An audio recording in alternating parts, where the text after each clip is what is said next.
Excuse me, can I please talk to you for a minute? Sure. You know, you look kind of familiar. Yeah, you do too. I just want to know, do you know a podcast named The Podcast Is Mine? Oh, yeah, I know that podcast. I just want to let you know that it's mine. No, it's mine. Hello and welcome to The Podcast Is Mine. I'm Sunny Gruel. And I'm Bhushan Kumar. Hi, Bhushan. How are you today? I'm good, Sunny. How's it going? Yeah, good. What have you been up to since we last recorded? Yes, well, let me take down the leather tome that is the diary of a Zone 1 hoe. Oh, my favourite part. Yes, that heavy diary. Well, I'm just looking at it now, just to describe it to our viewers. It's kind of it's very thick, very hard, bound, long. And it's got some dirt at the end. Sunny, this isn't the diary of a Zone 1 hoe. Could you please put your sex toys away? Honestly, I do apologise. Marie Kondo to sort those sex toys out one day.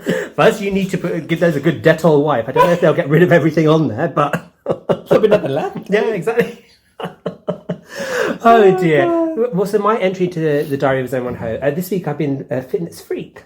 Oh, wow, I love that. Go back to the gym Frame. Frame, yes. So Frame was open originally in one of their branches in King's Cross, but now my home branch, Fitzrovia. Oh, I love it. So fun. Yeah, they finally opened up, and so I've just been going to classes, and it's just been absolutely amazing. I didn't realise how much I'd missed exercising and just the whole process of it, because I've also started walking to the gym and back. Extra on either side, it's helpful. Yeah. Because first I thought to myself, it's like an hour walk. It used to be an hour's walk. And I was like, oh my God, I'm going to be absolutely exhausted by the time I get there to exercise. And then by the time I get back, I'll just be like, I won't be able to do it. But because of the lockdown, I've been walking so much. Yeah, you've built up the stamina. Girl, I was able to do it in 45 minutes. I can walk there in 45 minutes and back. Oh my and not break a sweat, not be tired. Just a part of Zone 1. Just a part of Zone 1, literally, because I've learned all these shortcuts and... back alleys. Thanks for that, by the way. Who needs City Mapper when you've got Sunny? When you've got experience. But it was so good. We did.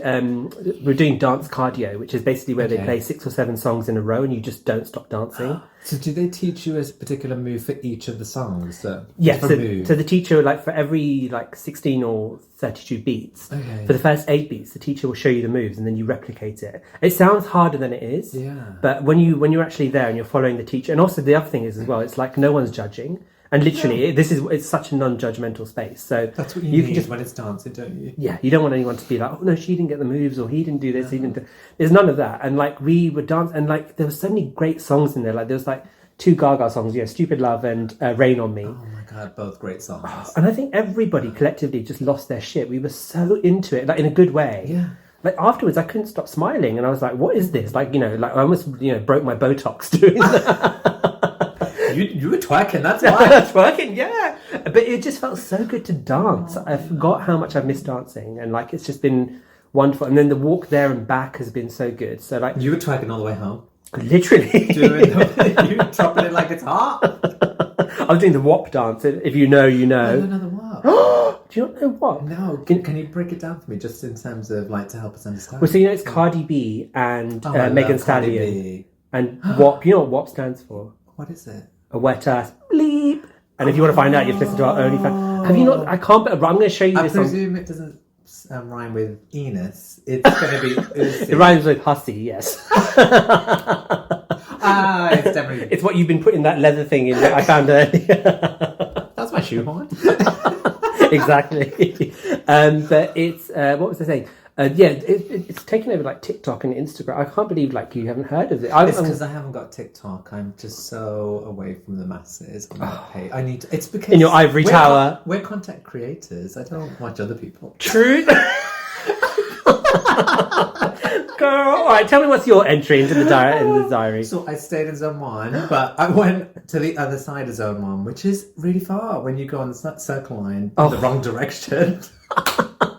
The Google Maps just does not hook you up sometimes. It told me to change at Paddington, and I thought, why would I want to get off when I've got on? So I was like, I'll just stay on. So I went away from my destination and then down and then across, but I eventually got there. We had a reservation at a very popular Asian restaurant. Yes. Which was, we're not definitely giving anyone props for this on this podcast. Exactly. But it was good food. Yes. But beforehand, we went because everything is like such a finite period of time that you can reserve for because everything is like extra space needed, so less reservations. So we went for a little tea just beforehand, and it just reminded me of this funny story when we were there because one of my friends was like, "Oh my god, look at the flower wall! You know when they have like loads of petals and stuff and roses." And I was like, "Oh, it reminds me of when we were in Mexico, and that one of our friends had recommended to us to go to this hotel, really really nice in Mexico." And we were in Mexico after we had that recommendation. And they were like, "The toilets are amazing. Did you check them out?" And I was like, "Oh, I'm gonna go. I'm gonna check it." And I love taking a photo. Yeah. So I'm in the toilets taking pictures everywhere, like totally bait, like not hiding it.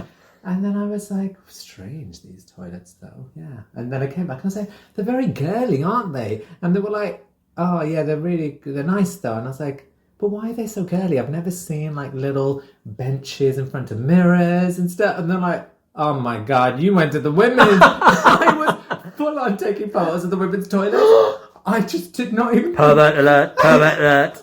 I was like, that is definitely not my demographic. You were doing market research, So I'll have to show you the photos afterwards. But those toilets were beautiful, but it was not where I was meant to be. And I took my time in that. Thank God no one else was in there. God, can you imagine? You've been arrested. But you know, I have to say, women's toilets generally, I don't know, and please write in and let us know if I'm wrong. I find that when I have been in a woman's toilet, for whatever reason... I know, but it happens. It happens, and they're always much cleaner. Like, if you saw, I know that women have to queue up, and that's really awful. But men's toilets, oh my... Definitely, yeah. That's why there's no one queuing. Exactly, because no one wants to go. I'll get that bladder infection. Exactly. Some men's toilets, oh my God, they're just... Yeah, let's not even go there. I mean, that's what? No, I'm not going to say it. I'm not going to say it. Oh, do you want to say it for the OnlyFans? Or? I'll say it for the OnlyFans because it's actually not that crude, but it's... I was just going to say, you know what? One good thing that's come out of COVID is these signs in all the toilets telling people to wash their hands for 20 seconds. I know! Because now they're actually starting to wash their hands. I know! Not for 20 seconds, but they are washing their hands. Yeah, people are actually just washing their hands, full stop. I mean, how gross. Even if I do a wee, I'll wash my hands afterwards. It's just... I just don't understand people who don't do that. It's absolutely gross. I really don't. I mean, I am completely judging you if you don't wash your hands after you go to the loo. Well, I just remind you of something else really disgusting. Oh my god. God, we're on a roll today. I mean, I will not reference where this story came from in the slightest, but I understood someone told me once they were at a urinal and the person next to them was a bit vigorous when they were shaking off? Shaking off. Yes, exactly. That's appropriate, isn't it? Shake it up, yeah. So vigorous that it ended up splashing into that person's mouth. The other person's mouth. There is so much to unpack there. I know, so it's not just wash your hands, it's wash your mouth. Wash your hands. I mean, good Lord, what was that, like a fire hose or something? I don't even want to imagine. Right, well, I think on that note, let's close the Diary of a Zone 1 home, put it back into a secret hiding place. Yeah, which is outside. And let's move on to today's topic. What is today's topic today? Today's topic, Bhushan, is the reality TV Palooza. So, Yay! So one of the main tenets of our friendship is reality TV, as you know. For us, the OG of reality TV will always be America's Next Top Model. Praise be Tyra. Bankable Productions. Ken Mock. Ken Mock! I love Ken Mock. Can you do some Ken Mock? Ken Mock. But there have been some worthy contenders, and for the runner-up prizes, we haven't got an exhaustive list, but here is from those 3 that we've been obsessed with lately. Okay, well hold on. We're going to find out what those 3 are. We're going to find out after the break. Okay, and we are back. Okay, so I'm very intrigued to find out what these 3 shows are. I don't know already. It's going to be such a huge shock for you because I'm going to completely switch it on you. We're doing different shows. I'm going to adopt the brace position as I listen. So, Sunny, what's the first show that we're going to talk about? The first show is Real Housewives of Atlanta. Yay! Oh my God. God bless Bravo TV. Bravo, Andy. There's so many gifts that they've given us. It's just... This show, honestly. Well, first of all, I think we should say, if anyone hasn't seen these shows, first of all... Why are you even listening? Sorry, I'm joking. He jests. Do you but know? He doesn't really. I mean, oh my God, I don't mean that. Please stay. But we were going to say, like, there might be spoilers and stuff, but Yes. don't worry. Like, I knew some stuff even before via popular culture, because I'm such a popular culture maven. So connected. Like Kelly Catrone's beyond me. I love that. I'm a pop culture maven. So I knew of certain things that happened before I saw them, and I was like, oh, right, okay. So, so it's not really a spoiler. And the second thing is, like, you can always come and revisit the podcast later on and have a listen to it. But stay for the bands, because it's going to be funny. I completely agree. And that's the kind of franchise that people dip in and out of. It's on, like, ITV2. I mean, I don't think they show anything else. That and Mummy Returns. Oh, God, yeah, the Mummy Returns. No, actually, I think it's the Scorpion. No, what film is it? Was it Liar Liar? What's on rotation at the moment? You know what? They paid for those rights, and they're like, we're milking this. They rinsed them out. Oh my God! Like, not even a washing machine could get all that. That's like every drop. There's no moisture left in it. So, what is the elevator pitch for Real? So if someone's never seen Real Housewives of Atlanta or any of the Real Housewives, give me the elevator pitch. So then it profiles usually around 6 women from a certain state. Yes. Or a city. And I think Atlanta was one of the first to profile a predominantly black cast. And so they're all probably in their kind of 30s, 40s, housewives. A lot of them aren't married, don't even have a boyfriend, but still, it's a reach of that definition. Non-judgmental zone here. No, Yes. We are Exactly. And it's just following them in their daily lives. And I would say reality TV. I mean, it isn't scripted as such. They, especially with Atlanta, they don't hold back, and they are notorious for just calling each other out. And that is the best thing about this franchise. They, compared to some of the other versions, which I have seen. So there's New Jersey, which I watch, and Potomac, which you call Pop Mac. I didn't know how to pronounce it. I said it's not in Punjab, so I wouldn't know. It is definitely the pinnacle of that franchise, and I've begged people over the years to watch this, and so that's it in a nutshell. Yeah, I mean, like you've been telling me forever you need to watch Real Housewives, because like I said, I knew about it. I knew Nene Leakes before I'd seen this, because I was always using her gifs on Twitter. Oh my God, she has the best gifs. I said what I said. I mean, like, literally, that's one of my. What I said. It's so brilliant. Or there's another one where she's got her face turned and she's like, "Bye." Oh, it's that when she's like talking about she's had a fight with Sheree at one point, and it's about we'll come on to it. We'll come into that. But then I also knew her from like Fashion Police and stuff as well. Like she did Fashion Police. She branched out. She did The New Normal. She was on Glee as well. Glee, exactly. So she was like this huge cultural figure, and then massive. It was I also once caught a reunion episode on ITV2, and I just remember that was like I knew there was something special about it, but I didn't know what. But I also used that was just before I got my like first ever full-time job back in like 2008 or something. Oh, so, yeah, because that's when it was. Yeah, it was a bit around that time. So then I started using that as like a guideline in meetings, like when like people like work meetings and there's like another team you didn't like, or there's a manager you didn't like. I love those sit downs. Exactly. Just pretend I was at the Housewives reunion and just kind of like just keep like shifting my cardigan or just arrange my notebook. I love the outfits they go to. It's like the biggest Asian wedding ever, event style, getting glammed up. It's so epic. She's got titties and ass out. I've got titties and ass out. Her weave is down to her legs. My weave is down to her. It's that kind of. It is I think the first time I caught. The only reason I started watching it is because you've got to remember. I mean, we've struggled to get US stuff in the UK very quickly. And I know you work in media, so you've known the process it goes through, and it takes a long time. And these sorts of shows, they always felt very obscure, and I thought they'd never come to the UK. And, big online streamer. So I remember back in the day, I used to watch The Apprentice with the US one. Oh, the US one. Oh, I know, especially because it's oh my goodness, Trump who has COVID. But anyway, yeah, exactly. We'll come back on. Yeah, we won't come back to that. No, We're not revisiting that. Never again. Yeah, exactly. And I did love the US Apprentice because they, again, no holds barred. They were cutthroat, so competitive, like full on, and they did a celebrity edition as well. And she was on the cast. I didn't know who she was, and she was fighting with someone called Star Jones, who I think, again, is she like a newscaster or maybe a TV host? Maybe even, I don't know if she's a journalist. But she was going in, and I remember Trump saying something like, he's obviously loving the fireworks because it's great promo for the TV, for his show. And I remember him saying, this is what we probably see on your show kind of thing. And then I thought, what show is she on? So I did a bit of research. And then I thought, okay, let me give it a go. And I watched that first. It must have been in probably 9, 10. I think it started in 08. Yeah. And I thought, this is just crazy. Who are these people? They're so shady. There's so many amazing one-liners, so many shutdowns, reads, as I learned to know. And I was completely obsessed with it. And I used to beg people, say, please watch this. But then no one could easily access it. And then I think eventually ITV2 picked it up, probably about 5-6 years ago. And now the world is catching on. It's gone into syndication, basically, so everyone can see it. Yes. I mean, because the other thing as well, like, it really is from like a golden age of reality television. Yeah. Like the way it's produced, and what really struck me was like how I thought, if you watching it in today's context, it's so problematic. Yeah. But at the same time, it's the perfect snapshot of that time. So, for example, when you have someone like Kim, who sits with Sheree and says she's the black version of me, and it's like, when she even says like, I'm black, I'm a black woman trapped inside a white woman's body. Yeah. And I remember I cringed. I was like, oh my god, shut up! Yeah. What are you saying?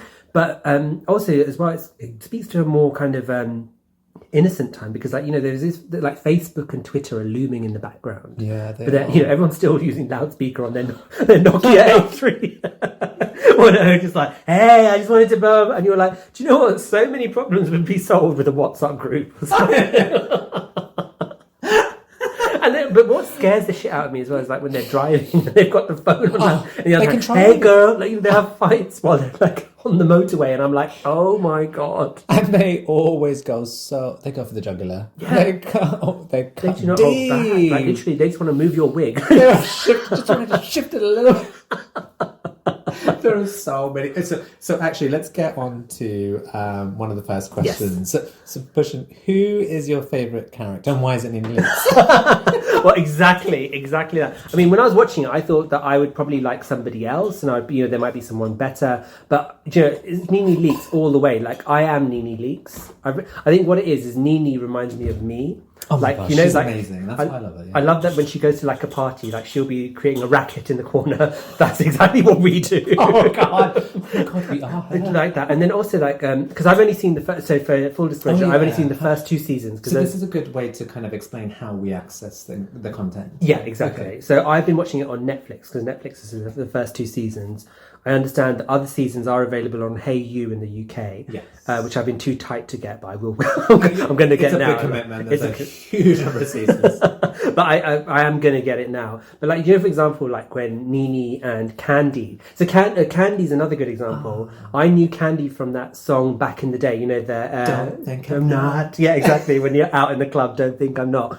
So when it was that Candy, I was like, oh my god, I know Candy. I know who she is. Like, like she's an old school friend or something. It's like, hey Candy, hey girl. But then, do you know, like there's when Nene and her don't really get along. So there's a bit of I mean, it might evolve in later seasons, but in season 2, like you can just tell, like they just don't get along. And then they try and get along, and then they still have like work. Nene just does none of it. And I thought that is exactly like me, like where there'll be people in the friendship group where everyone's like, "Oh, this person is so wonderful," and I'll go meet them. I'll be like, "No, you're a little bitch." Basic exactly, ass. you're a basic bitch. And then they're like, "Oh, do you know this person did this today?" I'm like, "Oh, great!" Like, I don't care. And then I'll try and bond with them, and it just doesn't happen. Oh, no. And then I'll probably end up saying something like, "Do you really dress like that?" Or is that yeah, exactly. Is there really no more substance to you? Like. And then, this is no filter. No filter, exactly. But that's what I like about Nene. Also, I like that Nene's not entirely likable. Like, there are points you can see that she's annoyed at herself. And I thought she's like, she really... Like she's a flawed character. She is herself. She's a flaw. Oh my gosh, she's Shakespearean. Like, she's got a great flaw. No, you're so true. And then, but then also, like, we get to see all sides of her. Like, the vulnerability she showed, like, when she was looking for her father. Oh, that was quite And emotional. That was really sweet. And, like, you really saw a different side to her. And also that she's always there for everyone else. Like, even though Sheree didn't put her name on the list for the party. That was the best first episode, because that had me hooked. Every time I've made anyone else watch it, as soon as that last bit comes up where she doesn't get into the party. Yeah. So yeah, just... No, she gets into the party. Oh, but then she gets into the front door, the porch. No, they let her into the party, and then someone comes to... so then security come and say, you're not on the list, you need to go. Then Kim's like, oh, I'm going to go with you. And Kim's so shady, because she was like, my name's on the list. Yeah. Nene's isn't. Nene's isn't. And I was like, you were loving it. But I mean, that's what I mean about like, it really is snapshot of its time, because in a reality show like if that was on today, that wouldn't have washed. No. People would be like, oh, that's constructed reality. Yeah. You know, she would have known at the door that she would have been able to get in. I don't think she knew. No. Yeah, she was so pissed off. And I think like the cameras like let her, you know, willingly let her in, and then like the producer, and this is why Sheree was like literally like, oh no, your name wasn't there. Like, I don't know about Sheree. Like, I mean, Sheree, well, you know. She gets shadier and shadier. She's got some of the best one-liners. But who's going to check her? Who's going to check her? That is one of the most iconic moments. Bhushan, please, can you just break it down? Because you've seen it more recently than I've seen it about 1,000 times over. But please tell me, give us a context of this amazing catchphrase. So there's two, yeah. So the first thing that we were talking about, so Nene leaks and somebody called Kim get invited to a party by somebody called Sheree. And Sheree has Kim's name on the guest list, but not Nene's. So Nene and Kim come to this party, they go inside, and then someone goes up to them and tells them, oh, Nene, your name's not on the list, you need to leave. But clearly they are all told, we're going to be filming a show together. Yeah. You need to do stuff together so we can film it. But no one thought that these people were not going to invite each other at the last minute, literally. So this is the kind of shit that kind of Asian aunties pull on each other. It literally is like, oh, we had the party, oh, we tried to call, but your phone was engaged. It's like, what kind of bullshit is that? It's always, just tell the truth. Yeah, just tell it. Just say that you didn't want me there. And so this second one, Sheree is trying to organise it. So parties are a big, there's always something going on in Atlanta. There's always a function of some sort. Exactly. Yeah. Hot. Yeah. So Sheree goes to this party planner and says to him, like, you know, you haven't... she kind of checks in with him. Where is he at with the planning? Yeah. And this party planner gets very aggressive and very rude with her. Too aggressive. I think he was trying to get a little moment. He was stealing a moment on the show, wasn't he? Yes, absolutely. Because this was his season 2 by then. So this is the season 2 opener. And it's quite uncomfortable to watch as well, because again you just see this man shouting at her, and like Sheree kind of goes into calm and cool. really calm. But I think also as well she goes into a bit of shock there, because it's kind of like, oh my goodness, like he gets so aggressive that you think he's gonna like harm her, or it was intimidating at one point. Very intimidating. And then she comes out with the best one-liner. She just says... So he was like, you need to be careful in case you get checked. In case you get checked, exactly. And then, can I just also say as well, for a wardrobe note, she's wearing this amazing... Basically what you're wearing now. Yeah, exactly. I just snorted there, oh my God. She's wearing this off-the-shoulder jumper, and then somehow throughout this argument, she puts her glasses on. Good. Bug-eye glass. And then he says, like, what was it? Who's going to check? She was like, you need to be careful in case you get checked. Yeah, exactly. And then she's like, who's going to check me, boo? And then she's like... he's just like...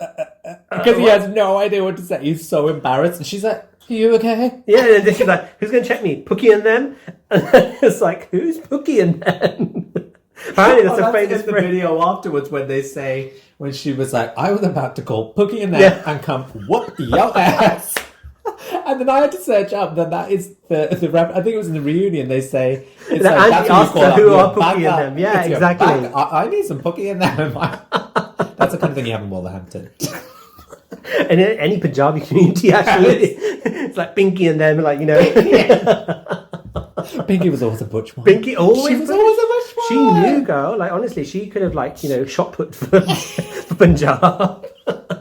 She was on that Eastern European baseball team, taking those supplements. But very quickly, the other thing that whole kind of thing shows is like it touches on black culture. Like it kind of, it's not like a showcase for black culture, but it is it touches on a lot of elements. Do you know what I mean? Like in terms of because they bring in a lot of really famous black Americans. Yeah. So there's producers. And singers, like Candy obviously was introduced from season 2.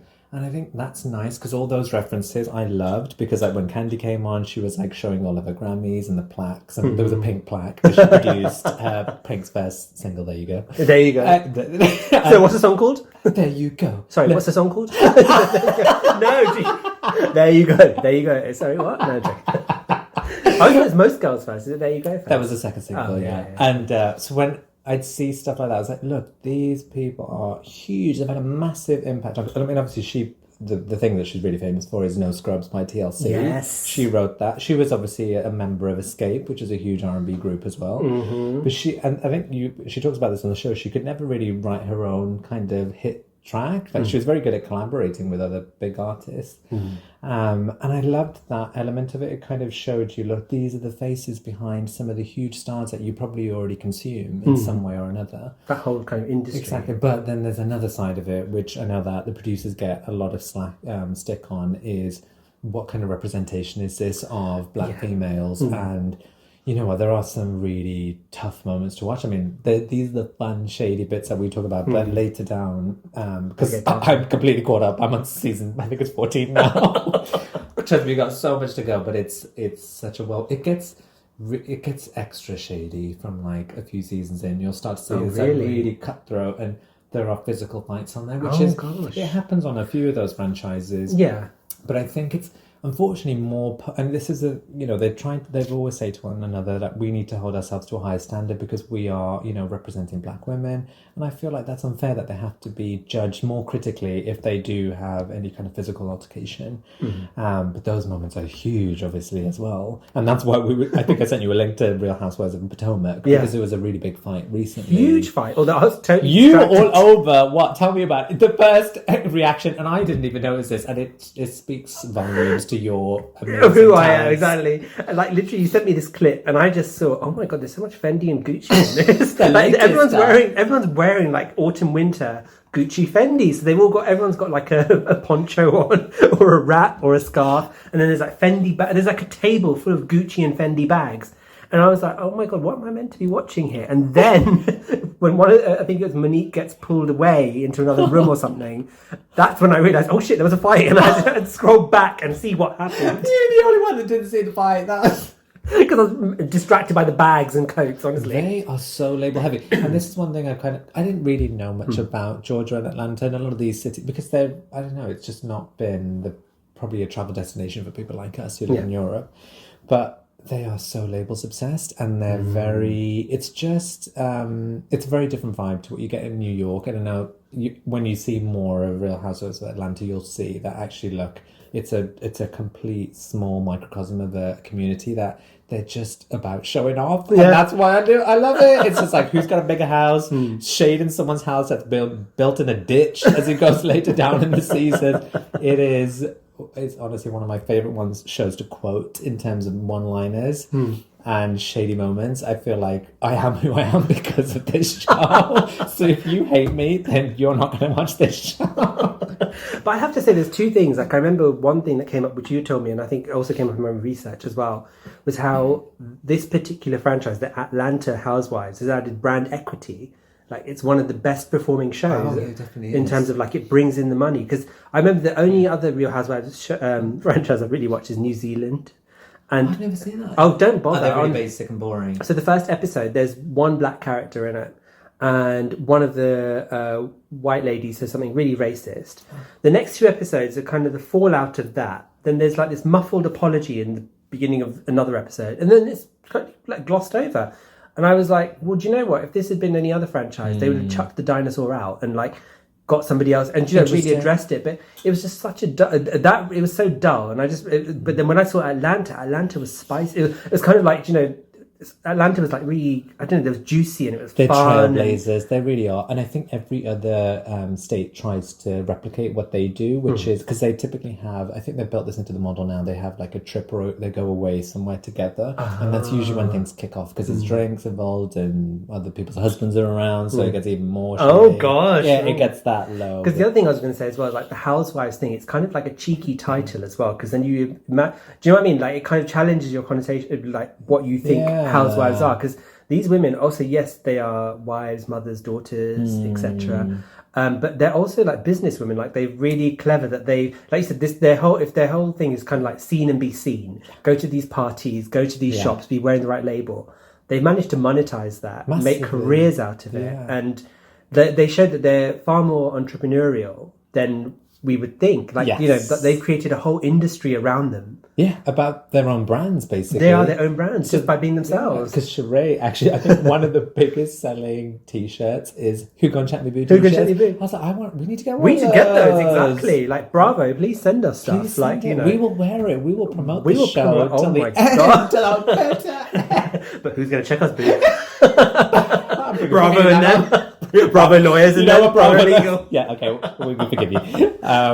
So that's a really good kind of lead into one of the questions I want to ask you. Yeah. So because they all have their own little niche. So Sheree has a fashion line, Sheree by Sheree. And Nini does a lot of TV, so she went into Glee and Fashion New Normal, Fashion Police, stuff like that. If you were on the show, what would be your kind of little business venture? My niche. Well, of course, it'd have to be fashion, wouldn't it? You would need a clothing line. I'd need my own clothing line. I'd have my accessories. Magazine. I'd have my fragrance. Yeah, exactly. B instead of Oprah. So it would just be B. BFF. Turn it sideways to make it look like humps, like bum. My humps. Oh my god! And then I could have an OnlyFans version for the top shelf, sell it twice a year and just get loads of celebrities. I think I'd probably be like a kind of I'd definitely a maven of some sort. Exactly. I would do what Sheree did, where she got that guy from Project Runway, who I recognised as well, and I was like, oh my god, yeah, he was really good. Who was that? So somebody called Michael, who was in this. I think he was in season 10. The seamstress. Not Yes, seamstress, but so basically what happens is in season 1, Sheree gets her. So Sheree has this line called She by Sheree, which is, as in a previous podcast we mentioned, there's only 2 brands that you should know in fashion. One is Bhushan's Fashion Friday. Oh, that's the only one. And then the other one is She by Sheree. Exactly, yes. So Sheree has a fashion show and it doesn't go very well. In terms of the clothes. Basically, she gets some samples made in New York. Yeah. And then the samples come back and they're absolutely awful. So and then she's meant to have this big launch where the samples are meant to be launched. Buyers are there. All of the elite are there. And then she just shows sketches and everybody's like, where are the clothes? She's like, who throws a fashion? Dwight. Oh my god, when you talk about Dwight. Oh my god, Dwight. Oh my god. Who throws a fashion show with no fashion? Yeah. It's the best. So can we please talk about Dwight? So to picture him, you need to just Google him. Just Google him. He's fabulous. But his stuff is so oversized is a thing. I'm wearing an oversized t-shirt, but he wears oversized ties. The tie is the size of his waist. He's tiny. He's a small guy. He is literally oh my god! Do you remember when Nini raises money for running in heels? And then so basically she does this thing where everyone has to run a mile in heels or something. Like her husband Greg as well. Greg, bless Greg him, wore does them it. in his socks. Such an auntie thing to do. I love it. So there's aunties who wear shawl kind of flip flops with their socks to the temple, and then they put it to one side.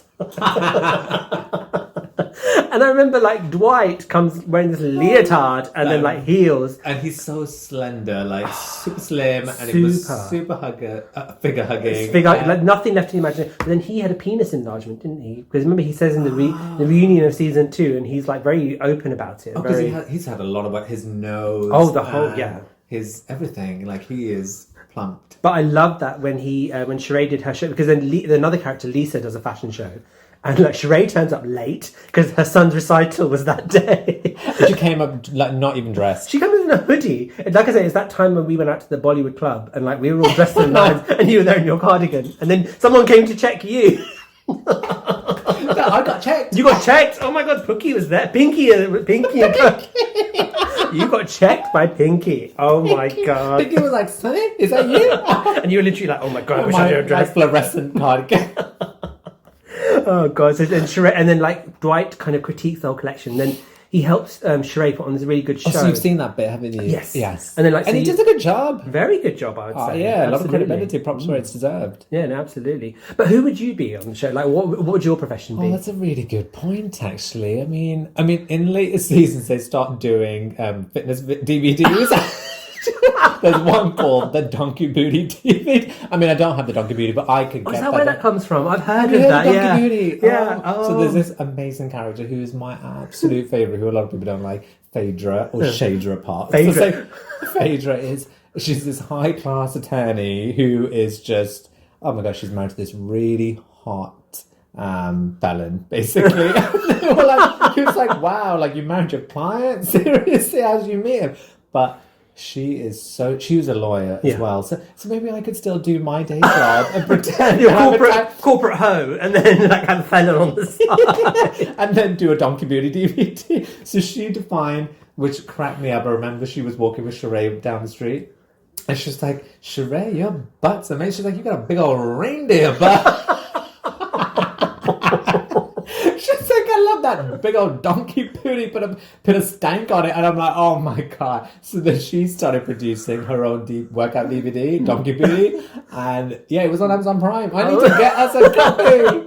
So yeah, maybe I'd do that. You'd be Donkey Booty. Oh my god, that is so funny. But I think let's move on to because this is the thing. We could talk about that show forever. We can talk about this. The thing with these shows, like they have just inspired us. Let's move on. So what's our next show? Like I don't know already. Oh my goodness, the next show is Below Deck. Yay! I'll be very careful how I say that. Don't say it in a Kiwi accent. Yeah. So Bhushan, tell us a little bit about this because you introduced me to this. Yes. And I am so far in. I know you've overtaken me. I love my reality TV. So tell us about what Below Deck is. So Below Deck focuses on a luxury yacht and the people who hire them, and it follows the crew on the luxury yacht behind the scenes and shows us typically below. Who are typically below deck. So it shows us what happens behind the scenes while the rich people come on board and stuff, and we get to know and love these characters. This was a show that I'd seen in America on my annual US trip. Humble brag. On my annual US trip. So where was that? Where was that? So it was just the annual US trip. It would always be on, and like obviously because I didn't go there to watch TV, but I'd have it on in the background, and I was watching. I always think, oh, this is fun, and then like there was like a British chef, and and people like kind of like moaning about having to do work, and I was like, oh god. But then when lockdown happened here, obviously. It was there on Netflix, so I was like, do you know what? Let's just give it a watch and see what it is, and that was it. I was hooked. It's, you know what, you recommended it to me. It was to be fair, I trust your taste implicitly anyway. Thank you. But I've heard about it over time, especially because I watch, one of the big producers on Bravo is Andy Cohen. Yes. And he has his own little nightly TV show, doesn't he? Watch What Happens Live. And he has like different people from the cast of his different various franchises. And I remember some people coming on from Below Deck, and I just thought, oh yeah, they're really hot. I was like, it's just that kind of basic show. I'm not going to watch it. And then people started talking about it on the radio as well. I think I heard someone say, oh, it's funny because they whinge about like, oh, the guests want us to take the slide out again. I was like, what kind of crew is this? And they don't want to work there. I was like, now we know why. It takes 4 hours to set that damn slide up. Oh my god, they hate it, and I'm like, I hate looking at it. It's just like, I want to go on it. I don't want to see them build it. But as soon as you said it, I loved it, and it is a laugh a minute. And again, the crew are like so shady to the guests. They don't hold back. So rude. Do you remember there was like one party that came on? And then they say to the stew, they're like, we want service, like serve us properly, like, whatever it is, too much, like bring. And then everybody complains. And they give the biggest tip of the season. They do. Yeah. So just to explain the process of it. So what happens is these rich people charter this yacht. Probably only for about 2 nights. Yeah, max. 2-3 nights. Yeah, exactly. Yeah. And then so it's up to the crew to organise all the events, all the food, all the cleaning, blah, blah, blah. And at the end of it, it's customary for the client to give a tip. Yeah, which is very common in the US anyway. Yeah, it's the tipping culture, exactly. And the tipping denotes kind of like the level of service. So you're expected to go above and beyond, I think, to get your tip, to get an exceptional tip. Yeah, but they always get some, from what I've seen, they always get something, Yeah, exactly. I think the captain, divides it between absolutely everybody, which is how it should be. Exactly. Yeah. But this particular people came on, and like because the crew are so snobby, they're like, oh god, these people they're eating like pigs. They were looking down on it because they were new money. Now I remember who they were. Yeah, do you remember they blocked the toilet as well? Oh, they did. They were nice people. They were lovely. They just wanted to like have fun and like. Yeah, it worries me a bit because then like you do think to yourself like sometimes when you go to like a spa or something, and like you wonder like. Is that how people look at you? Like, No, because we're fabulous. Well, no, they wouldn't dare, exactly. They wouldn't tell each other. But I think it's a shame, really, because like you think like... That is true. I've never even thought about that, actually. I'm just too busy telling them what they've done wrong. I mean, it's not like I care what they think in that respect, but I just mean in the sense that... I like that. Do you know what you mean? This is just the service industry. This is what they're like behind closed doors. And, oh my God, that's what we're like. Yeah, we are. Exactly. But it's just a really fun show, and like like you said, like everyone looks gorgeous on it. Oh, they are. Well, mostly gorgeous. Most of them. I mean, not Adrian, but they have. Oh god, they have really good personalities as well. But the thing is, I do genuinely feel like they pick people that have done that job. Yes. Most of the time. Occasionally you'll see someone that has no experience because clearly they've been cast Andrew. for it. Yeah. Hashtag Andrew. Oh, I loved Andrew. God, Oh my so God. Andrew was so dumb. He left one of the so they're at Port sea, keys. and he left a port window open, and sea salt comes in and into the floods their quarters. Floods the quarters. And what is sea salt? It's corrosive. It's corrosive. I didn't realise Yeah, it was corrosive. which I thought learned it was from the more show. smell. Yeah, Oh my exactly. God. And then he's like, he doesn't admit to it, and then he admits he lies to his experience. And they get rid of him, and they bring in He was Logan. so cute though. Oh, I did like him. Well, it's really inappropriate. Do you remember there was a woman who was and also like there are men and women who are both inappropriate on this Oh no, show. it's completely equal. Yeah. Like this is like kind of like the women get harassed, the men get harassed. Like for example, Kelly on the slide. Oh, he loved it. He was like a hoe anyway. Oh so my like, God. And that was the other reason I watched it because you were like, if you want, you need to watch the show because his pics leak online. I was like, I'm sold. I'm watching it. I was literally like, this is why it was such a perfect lockdown show because it was like it was like reflected kind of like we were all locked down. We're in this content. Like I started doing a turn down service at home because I was like so obsessed with it. Like I'd go 7 o'clock. I'd be like, right, let's fluff up the cushions. You're folding a toilet roll, a little triangle, folding it, just asking everyone else in the house, do you need anything else? Do you need anything else? That was your excuse for stocking up the loo roll as well. Why do you think there was a shortage? It's because I hoarded it all for my luxury cruise, like, you know. Oh gosh. No, but I absolutely love how they really do follow them working hard. It taught me actually this is not an easy job, and we take things for granted in terms of when you go to like a hotel and have an experience at the spa, all that stuff. There's a hell of a lot of work behind all those fake smiles. Yeah. And that's just kind of made me conscious of it now, and I just think no wonder. You literally have to do it in front of everybody, and there is nowhere to hide. Like if you're having a bad day on the ship, like you cannot escape from it. Really. And the captain does make me laugh. He's almost like the guy from the Birdseye. Oh God, he's like the Captain Birdseye, like who's had enough and is so close to retirement. He's just like over it. He gets invited to the dinners, and there's another reference to Andrew. This lady who was obsessed with Andrew. It was you were like, you're just like that lady that's obsessed with Andrew. She is so she's got a huge bosom, and she places them because the captain got invited to dinner one evening because that's kind of customary, isn't it? I think they should offer. And she put her breasts on his head, and he doesn't, because he's obviously trying to impress them and please them, but he's not fake, but he doesn't say it when he's trying. His face is a picture. He just holds it in, and you can tell if the captain's upset with a guest, he says nothing, but everyone else gets told off. So funny. And also that boob was heavy. Like, do you know, like her, like no disrespect to her, but her boobs were like human. They were real, first of all. They must have been, because they were down to her knees. Come on. And then like they need to steal good. But when she put scaffolding, it was like, oh my goodness. But when she put it on his head, I think he was kind of like dumbfounded. It's kind of like, you know, there's something heavy on your head. It's like a juggle. It was just missing the bright lights and all the people dancing around. For those of you, I mean, I'm surprised I know what a juggle is. I know, so am I. I think that's why I'm having a spasm right now.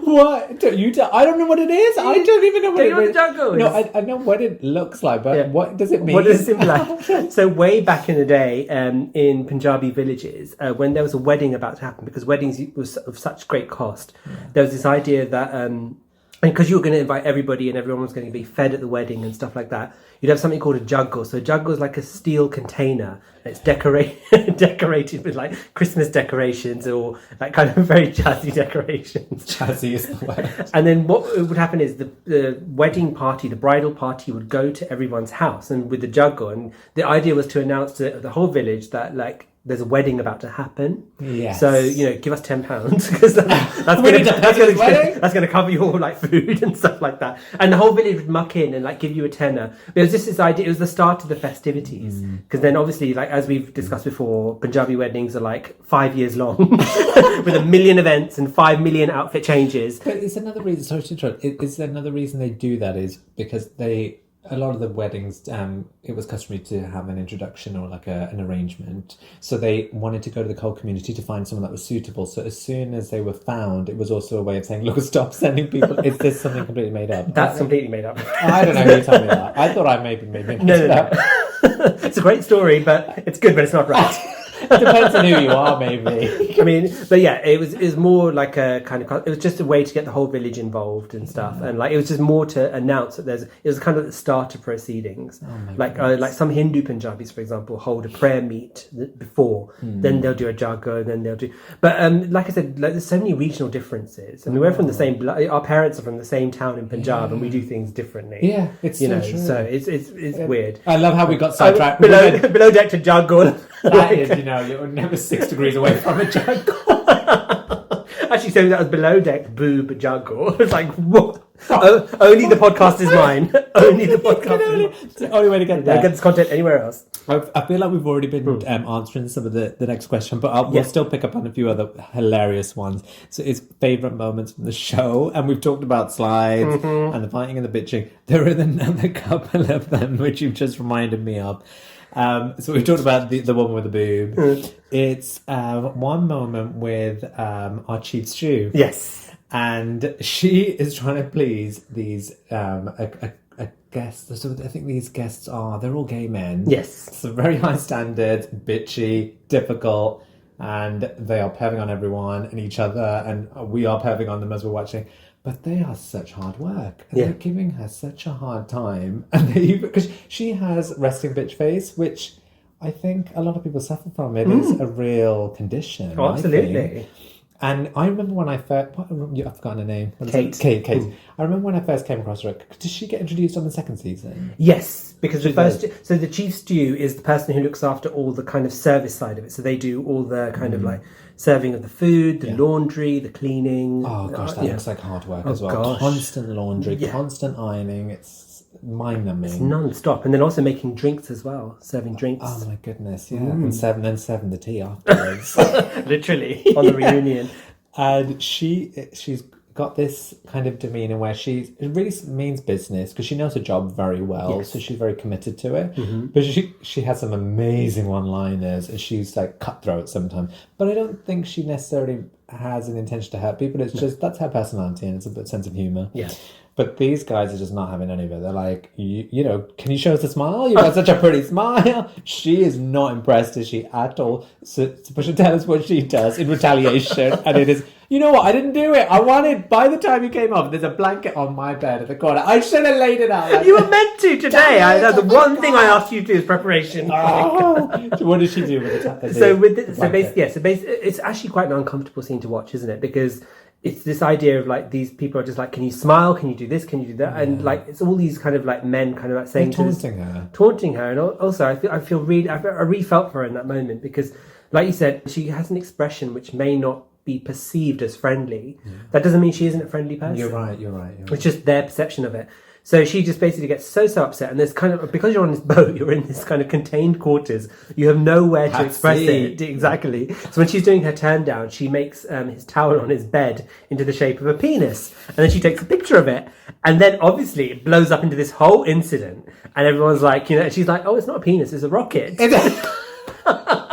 She was like, yeah, these are the clouds. Yeah. This is the actual rocket. And it's like, but what? That was quick thinking. That was very quick thinking. She is so good at that. Yeah, because she could get fired for doing stuff like that. I mean, literally, they will have her off the boat. Yeah. But then what's great about that is it breaks the ice with that client. It does. And it shows them that actually they were wrong to kind of put down. I mean, they don't apologise to her, which I think is really poor. Yeah. But they were quite gracious. I'm glad they took it well. Yeah, he took it well. And also it's reflected in the tip at the end. They get a good tip. Yeah. So not a rocket-sized tip, but it was... But it's quite, when you watch it, you just realise it's one of those things like, you know, in the heat of the moment, it seems like such a... Because it's like those things at work. It's like when someone scrawls like graffiti at work, or someone does a poo on the floor, and then suddenly it's like, oh my God, That happened in my halls. Oh, did it? It happened. So as you said, I worked in media. I won't name the organisation, but this was like a good, 10 years ago or something? No, not even 10 years ago. It's 15 years ago. There was a place I was working, and someone did a poo on the floor, and then there was literally like in the open plan office. They did it in front of people as well. No. It was just literally, literally someone went to the loo, and then they were like, "Oh my God, there's a poo on the floor," and it was like, and then like after that there was like notes on the back of the door saying, "Don't poo on the floor." Wow. It's like either they really had to go, or but the thing is like, or maybe They wash their hands up. They wash their. I hope so. But what I don't understand like about that is like, if I was Columbo, I'd be like kind of like, oh, they did the poo on the floor. Maybe they didn't know they did it because they needed to go so badly, or in the toilet. No, it didn't make it into the. So, So they were in the actual quarters. So it's in the queue. Yeah, exactly. That's so strange. This is what I mean. Like, I reckon that they might have just like Maybe had it to was go just- so desperately they slipped. They didn't realize. Then they sat down and did the rest of But they it. didn't decide to clean it up. But maybe they didn't realize it was there. Maybe because like Oh who no! knows? Who But knows I mean, what state this person was in, Exactly. mentally and physically. But it also reminded me on Below Deck of like when the toilet gets blocked. And, like, See, this is the thing. I always used to think, oh, I'd love to do it, but then I'd realise that I don't want to clean other people's stuff up. Like I wear like a hazmat suit when I'm cleaning my own apartment, let alone someone else's. someone else. I mean, it's a tough gig, isn't it? But having said that, that leads us nicely to our bonus question. So, Oh, I love this. Yes, what yes. role would? Oh, do you want to ask me first, or do you want to? I don't mind. Yeah, you can ask me. Yeah, Okay. go for it. So, what role would you assume if you were on the Below Deck? If I was below deck, that's a really good question. I think I would. I'd probably prefer to do the steward's job, the chief steward. Control freak. But I think I'd rather work with the deck crew because they're all with the hot people. So I'd rather just flirt around with all the guys and the butch women. And I always end up getting hired. But you couldn't lift the heavy ropes. Do you remember that? Oh, I know. That's a tough thing about. Yeah, it does look like really hard. It's very work. physical, isn't it? Like these guys are they buff for a reason because like that's it's not easy. But I think I would try hard, and I think I would do it. So I'd probably be on the deck crew. You'd be on the deck crew. Well, no surprise, I'd be a chief stew. You know, I was born to you know the job, what? honestly. You would be the leader in that group. I You would. Can you imagine? I'd be like, because I just want to announce what the chef's made. So the chef has made for you flour chapati, flour chapati, and that's a lentil, and that's some vegetables with it, and there's some aubergine. Yogurt. Exactly. They'd be like, "Can we get some mango pickle?" I'd be like, "Sure." Oh my god! They just do an Indian meal. I don't think I've ever seen them do it. No, can you? I don't think Ben knows how to. Those He's like, I won't cook that one Indian, time yeah. because of Indian. So Ben is the British chef on there, and like he's kind of very sarcastic, and like he gets really red.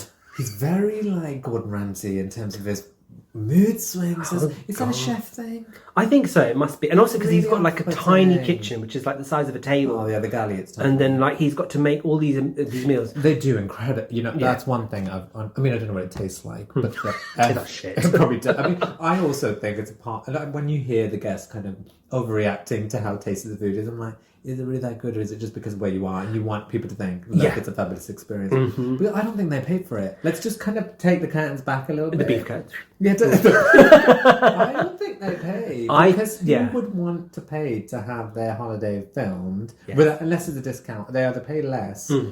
They definitely pay the tip.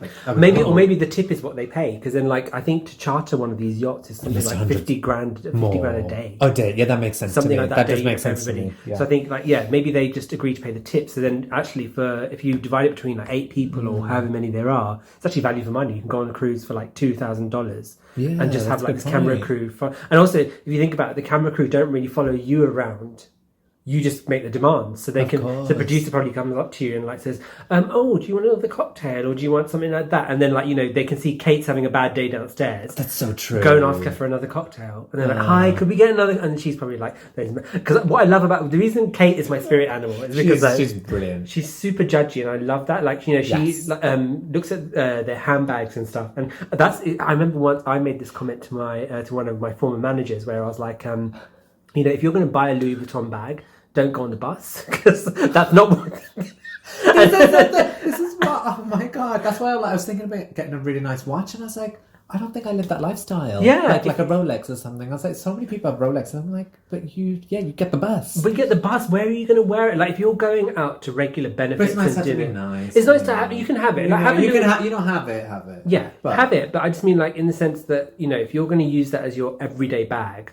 Don't put your lunchbox in it. Don't put exactly, and then your pasta spills everywhere, and like the tomato sauce, and you ruin the lining. But then also she would be like, you've got all this money, and that's how you choose to dress. And I was like, that is so true, because you can pay someone to tell you. But then at the same time, that's the luxury of having money. You can do what you want, and people, can say what they want. Exactly. But that's why she's my favourite character. Because she comes out with so many amazing analogies. So what does she do? She gives everyone a persona in a font. I was just, and there's so many amazing throwbacks to fonts that I remember from my school days because Times New Roman, Wingdings. She didn't mention Surfer. That was one of my favourite fonts. I love Surfer. Did you put on your binder like? I remember we'd do these projects at school, and it was a time, I don't know what they do at school now, it's probably all emailed, but we'd print everything off, and sometimes we wanted to pad it out because people were like, I did 15 pages. Yeah, oh my God, I'm going to do 17 now. But I'd get the word art, make a really big, thick title at the top, and then put loads of clip art everywhere in it. I remember when I got my new Lexmark printer, I was like, rinsing that ink. But when she did the font throwback, I was like, that is so genius. That was amazing because they did personify all the people that she had assigned. All the crew basically got assigned a font, didn't they? And there's so God, it was in keeping with their personality. My favourite moment was like in season 2. So when so Adrian is the chief student season 1, and she's horrible. I can't even remember what she looks like. She's like really plain Jane, really angular, really boring, basic bitch. To watch back, yeah. And then like in the second season, they take the guests to a barbecue on the beach. So it was a lesbian lady. Do you remember who came? To I remember Adrian. I remember her now. And then like. Sorry, exactly, which I'm going to build up to. It's like, so they go to the beach, and Kate, who's like the stew, sees Adrian, who used to be. So it's basically like seeing your old manager. So your old manager knows how much it takes to do these kind of things, and then she just kind of like sits, like she's there somehow, and then like because the client really loves her, they start mingling around and talking. And what I love is Eddie, the bosun, who you really like. I think he's so cute. Oh, he's really sweet. He's sweet. But there's definitely way hotter talent later on. And then like he comes to the beach and he sees Adrian and he runs back to the boat. Do you remember that? Yes. He just turns around. He literally turned around. He's like, nope. I would have done the same. I'd be like, I'm not seeing that bitch. And these poor Kate and Adrian comes back on the boat and then scissors the old lady. Do you remember? She's like, let's do a selfie together. What should we do? And let's scissor each other. Their pretenders were literally. Was she gay or not? Or I think she was possibly bi. Well, she's one of those people that just tried to bait people, and it's just like, I don't like that. It was really uncalled for and unnecessary, and you could see why she wasn't a popular cheater, and she wasn't very good at her job either because everyone else was just doing what they do. I just remembered her now. She's so basic. In that first season, when it was those gay women that came on board, and then they kind of wanted to put someone else in. Was it Kat? They wanted to put Kat in an outfit. And then as soon as Adrian realised that they were putting her in an outfit, she wanted to be the model. And she was just like, oh, I'm happy to model in this bikini and stuff. She started camping it up. And I was like, who is this? You don't have a personality. Stop pretending. Oh my God, it's like my former supervisor was like that. Once we had to make this video.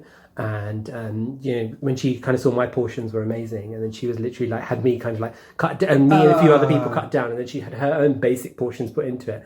And then it looked really bad because at the end it just looks like she's going for a run, and you're like, how does this represent the company again? I don't think we hit the expectation. No, exactly.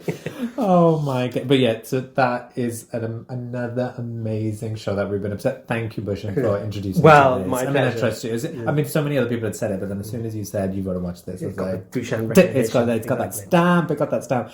But our final show. So what's the final? Selling Sunset. Yeah! Oh my God! Straight to escrow. Oh, so many people. I know loads of people have been watching this. Yeah, you've all seen this, all 3 seasons. Because if you're like us, you inhaled them. Because these episodes go so quickly. Is it really short, or is it just? They're like 40-minute episodes, but for some reason, I'll start watching it, and I'm already up to episode 4, and I'm like, this just feels like one episode of the time. And then the next 4 episodes are going. It's like coming up on next season. You're like, no, the season just started. Like, oh my God. Oh my. So the premise of this is following again a group of women that work for. Is it the Oppenheimer group? The Oppenheim group. With these 2. They pour you some wine, some Oppenheim wine. Oh my God, they love their branding, don't they? Oh my. That T-shirt. But you know what? You got to give it to Netflix. They have produced such a it's like so glossy. It's God. The way what it reminds me of is The Hills back in the day. That vibe, but like for now. Well, it's produced by the guy who did The Hills. Is it Adam DeVello? Mm-hmm. I knew it. I could read Adam DeVello all over this show. He's like a white Ken Mock. I love The Hills. girls. It had all that really basic drama with really poor links between the storylines. It's like 1 minute they're doing their internship, and then they're like, meet, I'm so busy today, and they'll be like having a long lunch, and it's like, well, no wonder you're so fucking busy. You're not doing anything. And they were constantly just chatting to one another, and this is just my favourite kind of thing. But they are not stockbrokers; they are estate agents, estate agents, or what? Real estate brokers. That's what I was thinking brokers, of. Yeah, They're American stockbrokers. They wish. They wish. God, can you imagine Davina? Well, I can imagine Davina being a stockbroker, but or Maya, she belongs in that industry. Actually, in another industry, because she ain't got the personality for this show. Sorry, we'll come back up to that. But it profiles them in working the Hollywood Hills, doesn't it? And like really high value, high end properties that are like set in the hills of Hollywood, and it's super well put. It's like really glossy, like really high production, amazing outfits, fashions. Oh my God, I mean, this show is just like it really is kind of like the way that it's kind of like an almost algorithm of like all the like how to make the perfect reality TV show. I mean, the other thing as well though is really interesting is the kind of office dynamics it picks up on. It does like about a lot of things that we experience. We've talked about this. We talked about this, didn't we? Like we were saying, like how we were saying how when you've worked, like I've worked in like all female teams where I've been the only male, and it's a very similar dynamic to this. And like I think they've captured it really interestingly, like because again, like sometimes with reality TV, you watch it and you think most of these problems would be solved if people just didn't give a damn what others thought about themselves. Exactly, or a WhatsApp group, it just solved the whole problem. But it's just like the kind of competition to kind of that whole idea of where you're trying to like show off yourself as an individual and try and progress in your work, but then you've also got to manage your colleagues, you've got to manage upwards as well, so there's two little dwarves, like twin dwarves. Because they have sales targets, don't they? Just so people understand how they get remunerated. I think it's based on the commission that they get for the sale as a seller or a buyer, depending on what part of the exchange they're involved. And a lot of the time they don't always, because they're meant to be doing their own PR and marketing and getting calls in. But a lot of the time it is through the relationship that the two owners have, these two brothers, but they don't always divvy out the opportunities equally, do they? Hashtag Mary. She gets Mary gets all the work. And like honestly, got Remain. Oh God! So let's talk about Remain. So Remain. This is not one side of the Brexit campaign, by the way. It's Romaine, as in the lettuce. Just in case anyone was wondering. Oh my God. He it's funny in one way, like, and this is a terrible thing to say, but only in LA could he be that successful. For not doing. Dumb. I mean, his talent is literally for being dumb, young, and full of it. Virulent soldiers, yes, exactly. Vibrant soldiers. He's a big, tall man. His birthday's on the same day as mine, which I found out. I was so surprised. Oh my goodness. But depressingly, he could be my son. He's an adult. Exactly. If I was sexually active, like, at a certain age, he would have been my child. I know when I saw that, I was like, oh my God, I wonder how old he is. And I was like, oh, bloody hell. Like, he is a statue of a man, isn't he? Yeah. He's just beautiful, tall, ripped. French accent, exactly. And I don't speak much French, but I think he hates Davina. God, he's all like, Davina is this, she's a snake, I told you, babe. Like, So there are a few. This is the funny thing about this show, because I feel like this might be some real staff from this company, because some of them are very basic and they have no personality or no fashion sense, but they're still a part of the show. They get to have a moment, and you kind of think, over the season, they'll start getting upgraded. I haven't seen it yet. I'm still waiting. Well, on that note, who is your favourite character and why is it Christine Quinn? I'm outing myself here as Team Christine Quinn. If you come with me like Chriselle, I'm sorry. Christelle, you mean? Oh, God. Oh, my God. It is Christine. Of course it's Christine. She is just so... You know what? She knows. I think it's because these shows are matured over time and people have realised what kind of characters go down. Because I think in the beginning, like if we go back to like the Big Brother days at the first season when Nasty Nick, we hated him. We really did hate him. We didn't want him to be on the show. But then as time went on, we realised those characters that push people's buttons are the ones that are entertaining. So my Big Brother, when they vote those people out, I'd get frustrated because I'd be like, now you've got a bunch of boring happy people. Are you satisfied? Exactly. We get season 4 of Big British. So this is British Big Brother we're talking about. It's like season 4 when everybody liked each other and got along, and they would try and do stuff like they just put cold water. Was that with Helen and Paul? No, that was season 3. Season 4 was Cameron. Do you remember the Scottish guy?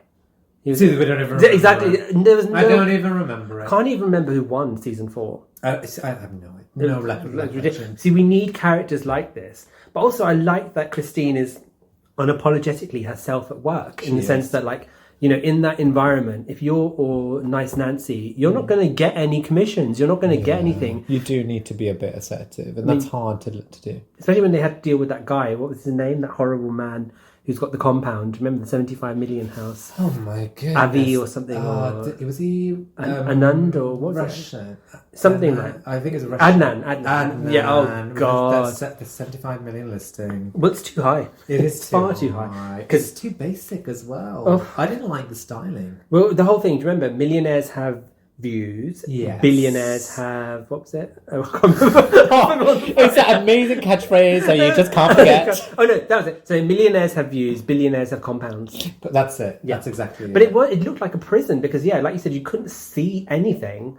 And like, it was very big, but It's classic people, I think...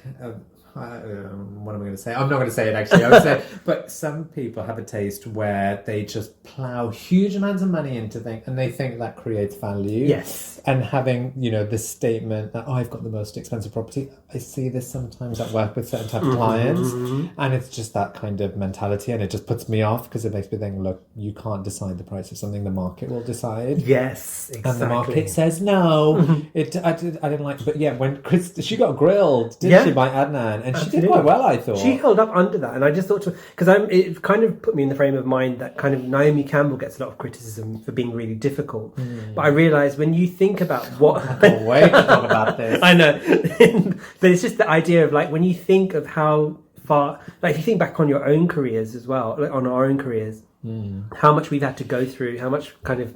we've had to put up with, and like, you know, for women that's like 10 times more. Yeah, it is. You know, I mean, because one thing this show is really sly about, it doesn't talk about the gender pay gap, because like you can imagine those two little dwarves are getting far more than their staff are. That's a good point. But then they're the owners of the company. They are, but I just think that, like, are they paying their staff? Like, I still imagine that even on top of, I mean, because if you think about it, Christine brings in so much business. Mary does a lot of, like, Mary does the deals. Obviously, She's obviously got a lot of experience. She's got She's experience. old. Exactly. No, I'm joking. She's not. But Maya brings in, you know, everybody brings in a lot of commission and stuff. So if you think along those lines, why is it that the women are the ones that are all the subordinates, and there's no men that are the juniors? Exactly. Why do you not? And also, like, you know, the season 3 as well. I noticed a lot of people were, what's her name, Amanza. A lot of people were kind of against her, and I was like, yeah, I really like her as well. She's so pretty, and also, like, you know, single mum working so hard, going through this really difficult divorce. There are loads of microaggressions in that. So many. And I just thought to myself, like, you know, this is what happens when you introduce someone who is not, like, you know, blonde, blue-eyed. From what they've had in the show previously. And I thought, but what's clever is the show completely sidesteps that. Because I don't know if there was also, like, they tried to pitch this other show recently, which came on Netflix, which was the East Hamptons. I can't remember what it's called. I think it's called New York $1 Million.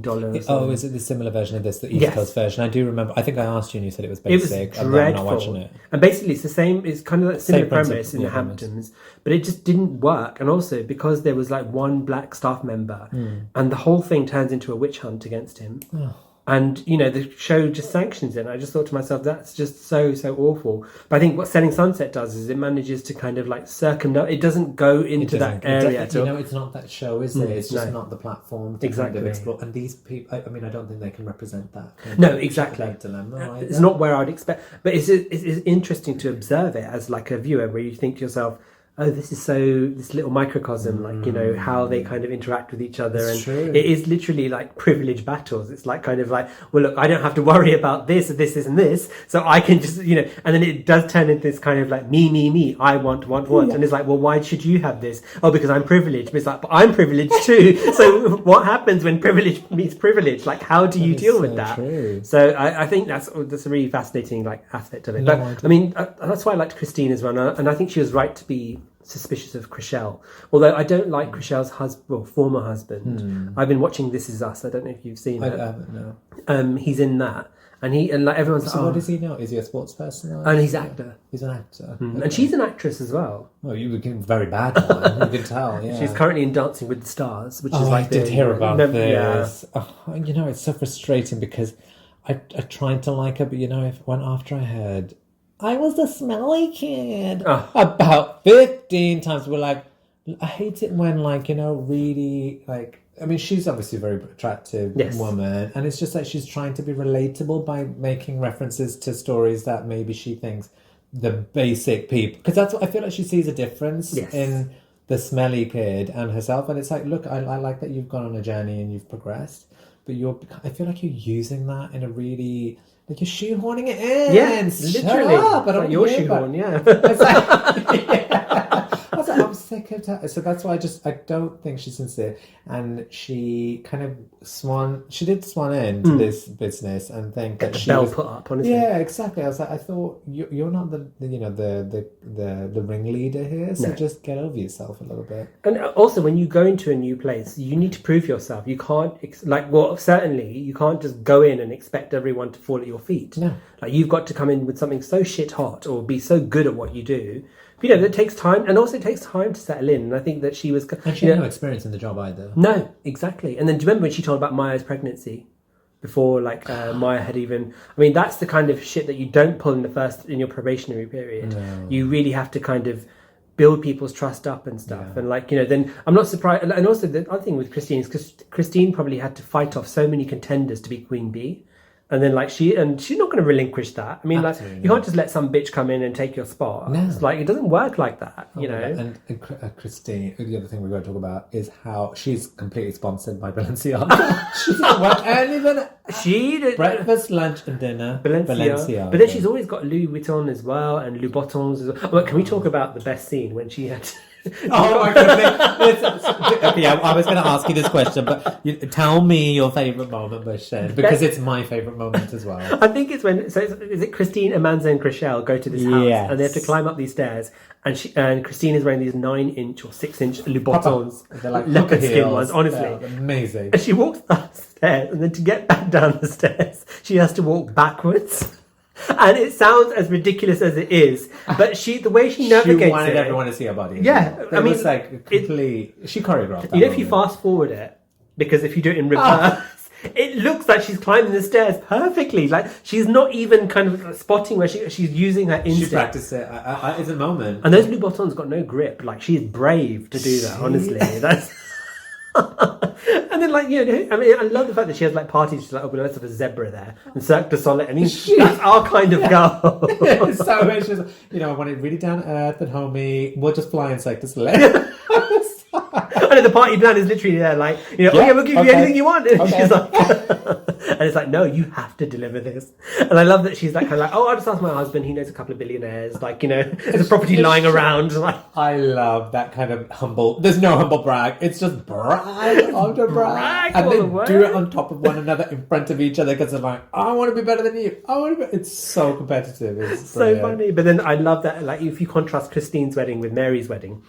There's Mary trying to sell the house before she gets married in the afternoon. None of that with Christine. Christine's I love that she walked in and dumped snow on everyone.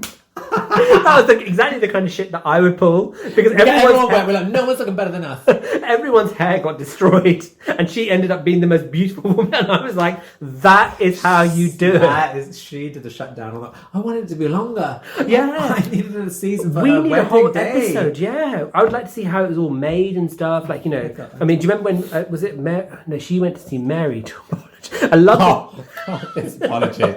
These apologies are brilliant. Amanza was standing outside ready to cut her as well. I was like, you know what? She is pooking them for her. She was pooking them, exactly. She's ready. She's got her back, and she won't let. Do you remember when she was shutting down everyone's talk? She's like, "What are you guys talking about? No." Oh, she was. I mean, she's a good friend, but she needs to back off. This is a TV show. We are trying to watch shit. You were going to get voted off. Exactly. She's been voted off straight away, honestly. I love it when... I always love, in certain girl groups, there's always, one girl who kind of takes it upon herself to be, Sergeant Major. She's like, come on, guys, we're going to have a good time. We're going to get along together. And we're not going to have drama. Excuse me, this is why we came out. Exactly. I want the drama. We need to talk about this down the line. Seriously. Me and you are the Christine queens. We're the kind of, Nene Leaks and Christine Quinn hybrid. So whenever we go to a party, there's always like, do you remember once we went to this party and we just created an absolute racket? And then this was like there's so many. We've done so many shutdowns. Redacted name. Remember when we referred to a certain club and we said how it was full of Spice Queens? Yeah. And then so basically for context, what happened was we went to this party and we were just like chatting around and we were talking about this certain club and we were just like, oh, that's full of Spice Queens, it's just people who are desperate for brown dick. And we didn't realise that we really offended two people by saying that. And then afterwards we got told, we were like, they were really offended, they didn't want to speak to us again. And we were just like, oh, well, that's their loss. I'm sorry, but this is, this facts are facts. We were selling Zone 1. Exactly. We said what we said. Do you know what I mean?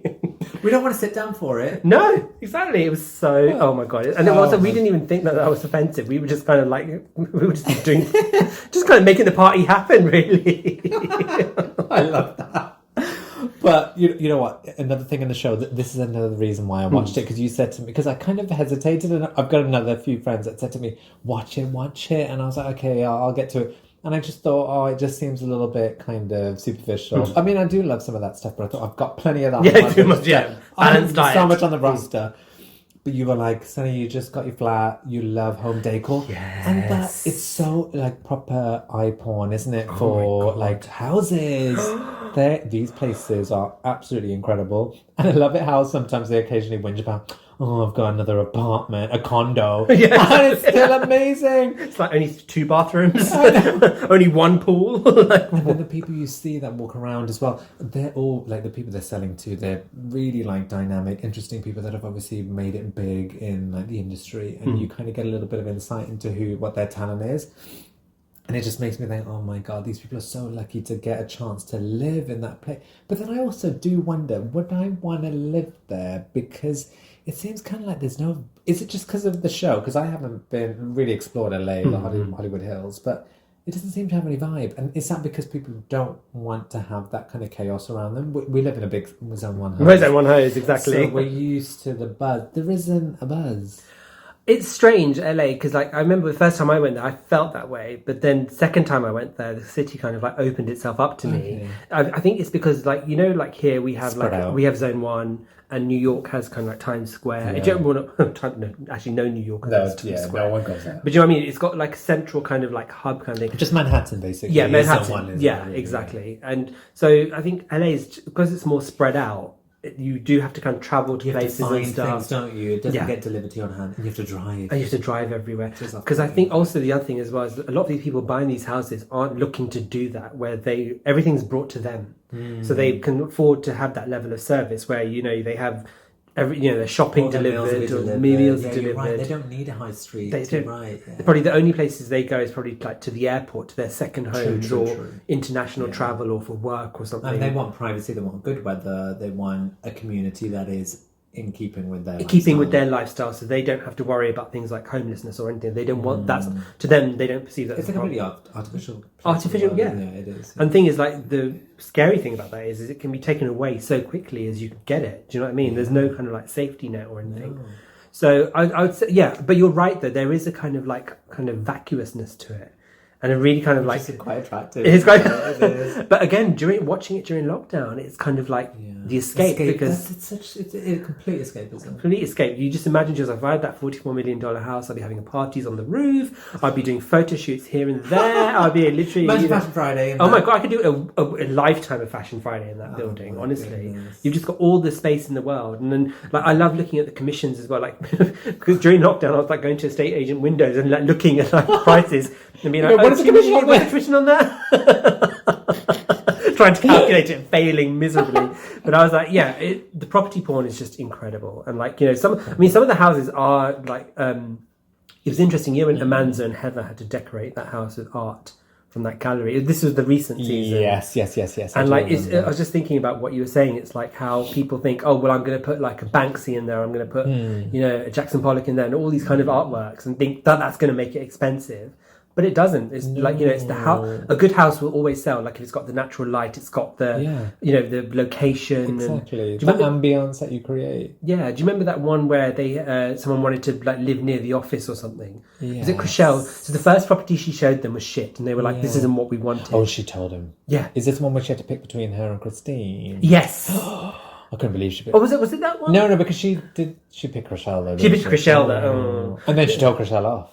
Well, this is the thing. Chriselle, so it was a broker who was looking on behalf of this. So this person's so bloody rich. They were like, somebody else go and choose the house for me. So many of my clients. So like they. That's why I always say to you, like you're like selling Sunset, kind of like. So Sunny wears Balenciaga to work all the time as well, in case you're wondering. And I walk down the stairs backwards. In your high heels, just clomp, clomp, clomp, clomp, clomp. You're like, oh yeah, I can look in my address book. I'm sure I can find a buyer for that. Like, you know. Oh gosh. Again, an amazing show with incredible references, so many favourite moments, and it's only just kind of really begun, hasn't it? Exactly. But yeah, we will be back right after this. And we're back. So reality TV is a perfect escape from it all. And the number of conversation and laughs it's inspired is not just between us. We have other friends as well. Spoiler alert! What? Other friends! It just makes me happy to think about it. And as we mentioned, the OG show for us has always been ANTM, America's Next Top Model. You want to be on top. Damn right.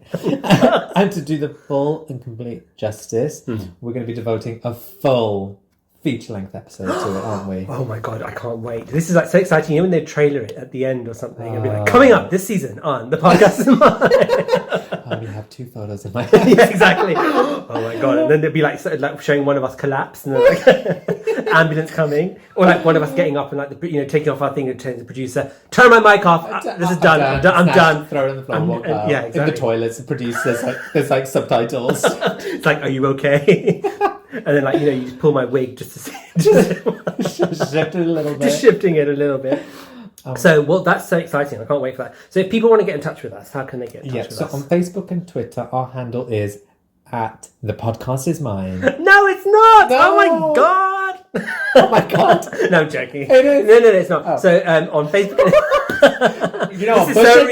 Bhushan cannot trust me. Honestly, it's he like writes kind of everything like down. by charade, honestly. It's at Facebook and Twitter is @PodcastIsMine. No, it's not that I say the same thing again.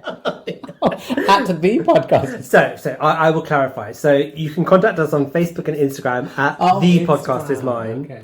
On Twitter, we are PodcastIsMine because we're not allowed of that. Or you can email us at thepodcastismine@gmail.com. But I just remembered there's something we didn't discuss. Oh. And I think after this little segment, the podcast is mine. No, it's mine.